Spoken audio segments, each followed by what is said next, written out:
নমস্কার সকলকে, সবাই কেমন আছো? আশা করছি সবাই খুব ভালো আছো, আর আমিও ভালো আছি।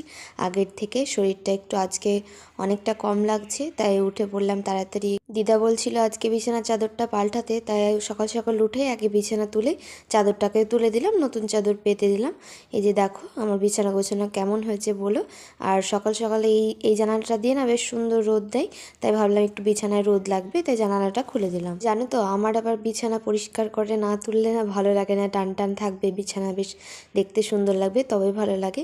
এদিকে দেখলাম দিদার ডিম সেদ্ধ হয়ে গেছে। সবজিটা আমি আজকে টুকটুক করে বসে কেটে দিলাম। কাল থেকে তো দিদা রান্না করছে, যেহেতু আমার শরীরটা খারাপ, আমার যেহেতু খুব ঠান্ডা লেগেছে, তাই এই যে তুলসী পাতার রস আর মধু দিয়ে এটা দিদা বানিয়েছে। ঠান্ডা লাগলে নাকি এটাতে খুব সুন্দর কাজ হয়। আর হ্যাঁ, আমারও একটু কম লাগছে আজকে, একটু শরীর খারাপ, তাতেই দিদা এত যত্ন করছে। এটা হয়তো দিদা বলেই সম্ভব।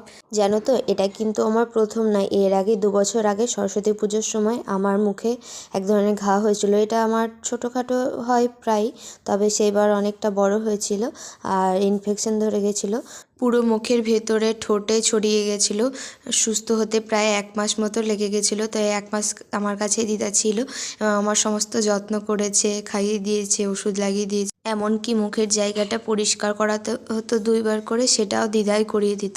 তো দেখো দিদার গাছে কি সুন্দর পেয়ারা ধরেছে, এখনো ছোট রয়েছে, বড় হলে খাওয়া হতো। যেহেতু বেশ কয়েকদিন থাকলাম, দিদা বিকেলবেলায় বললো একটুখানি ব্যাংকের দরকার আছে, তাই ব্যাংকে যাবে। ওই বিকেল তখন ওই 4টে মতো বাজে। তো আমি বললাম যাবা যখন একটু চা করে দিই, তাই কড়া করে একটু চা করে দিদাকে দিলাম, আর সাথে আমিও খেলাম। দিদা মাদেরকে চা করে দিতে দিতে আমার একটু চায়ের নেশা হয়ে গেছে। তো দেখো বিকেল 4টে বাজে, তাও কিন্তু রোদ্দুর রয়েছে। আমি এই যে ডাইনিংয়ে বসে চা খাচ্ছি, তাও প্রচণ্ড মুখে রোদ লাগছিল, আর সেখানে বসে থাকতে পারলাম না। চাটা কোনো রকমে খেয়েই উঠে পড়লাম। তো একটু পরে এসেছিলো একটা দিদা একটু ভাইকে ধরতে, দিদা একটু বাড়িতে কাজ করবে, তাই দেখো আমার সাথে খেলা করছিল। তো বেশিক্ষণ থাকে না, কান্না করে, ওই জন্য দিয়ে চলে এলাম। বিকেলবেলায় ছাদে একটু এসে বসেছিলাম। দিদা নেই, ভালো লাগছে না বাড়িতে, তাই বোনটা এসেছিলো আমার কাছে। তো জামা কাপড় তুলে এই যে সন্ধ্যা লেগে গেল, তো দুজন মিলে গল্প করতে করতে নিচে চলে এলাম। সন্ধ্যা হয়ে গেল, তাও দিদা আসলো না, সেই জন্য ভাবলাম আজকে সন্ধ্যাটা আমি দিয়ে নিই। তাই জামা কাপড় চেঞ্জ করে আমি, সন্ধ্যা লেগে গেল বলে সন্ধ্যাটা দিয়ে নিলাম। দিয়ে ভাবলাম একটু ধূপ দিই। তা আমি তো এখানে থাকি না, তো তেমন কিছু জানি না কোথায় কী আছে, তো একটু সময় লেগে যাচ্ছিলো খুঁজতে।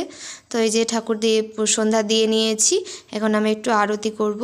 বাড়িতে থাকলে তো আমি পুজো টুজো করি, সন্ধ্যা দিই, পুজো করি। তো এখানে এসে তো দিদাই করে, দিদার বাড়িতে আমার আর দেওয়া হয় না। তো বেশ অনেক দিন পরে একটু পুজো করলাম, বেশ ভালোই লাগছিল। সন্ধ্যাবেলায় বোনরা এসেছিলো একটু নাচ প্র্যাকটিস করতে, ওদের ইচ্ছায়, ওদের এখানে কার্তিক পুজোর অনুষ্ঠান হবে, তাই ওরা একটু নাচ শিখবে আমার কাছে, তাই ওই গানে একটা নাচ তুলে দিলাম।